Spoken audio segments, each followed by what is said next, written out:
Les hallucinations, l'agitation, voire même la violence sont des comportements qui doivent faire penser à une situation de crise. La majorité des pathologies psychiques amènent les malades à consulter les urgences afin d'atténuer le caractère aigu de leur souffrance. Alors, aux urgences du CHU, il y a essentiellement la consultation du psychiatre. Ça concerne aussi les patients qui ont fait des tentatives de suicide.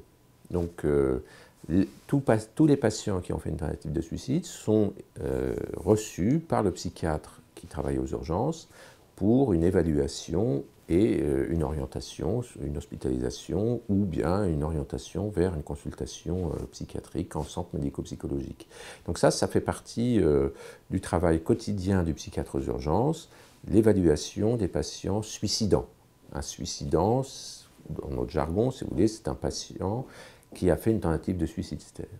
Mais aux urgences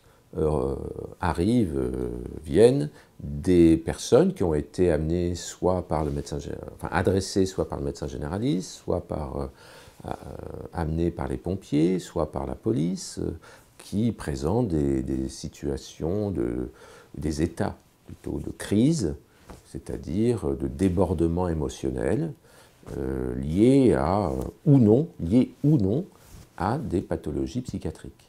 Aujourd'hui, un malade psychique sera pris en charge aux urgences de la même manière qu'une autre personne. Toutefois, un accueil spécifique et la consultation d'un psychiatre orientera le malade vers le service psychiatrique du CHU ou au CHS.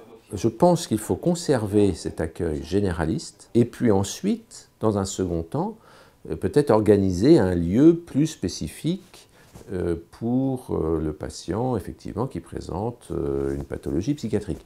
C'est le cas par exemple ici à l'hôpital de la Chartreuse où il y a un lieu d'accueil pour les patients qui présentent des troubles psychiatriques. C'est l'unité médicale d'accueil et d'orientation qui se trouve au sein du CH de la Chartreuse. Alors évidemment, ce lieu n'est pas sur le même lieu que les urgences générales, mais ça remplit cette fonction.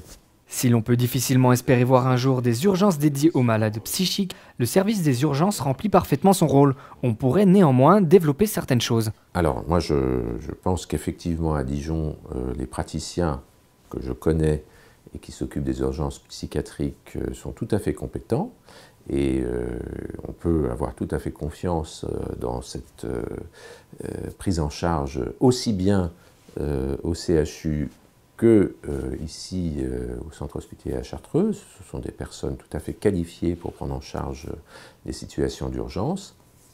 Maintenant, au niveau des moyens, peut-être effectivement, il faudrait essayer de développer des moyens pour l'accueil des urgences psychiatriques, en particulier pour les adolescents, car je pense qu'il y a un réel, par contre, manque à Dijon sur l'accueil, la prise en charge des adolescents en situation de crise. Il n'y a pas actuellement aux urgences pédiatriques une organisation permettant un accueil, disons, de bonne qualité pour les adolescents. Une réaction? Un témoignage? Commentez ce reportage sur dijonsanté.fr.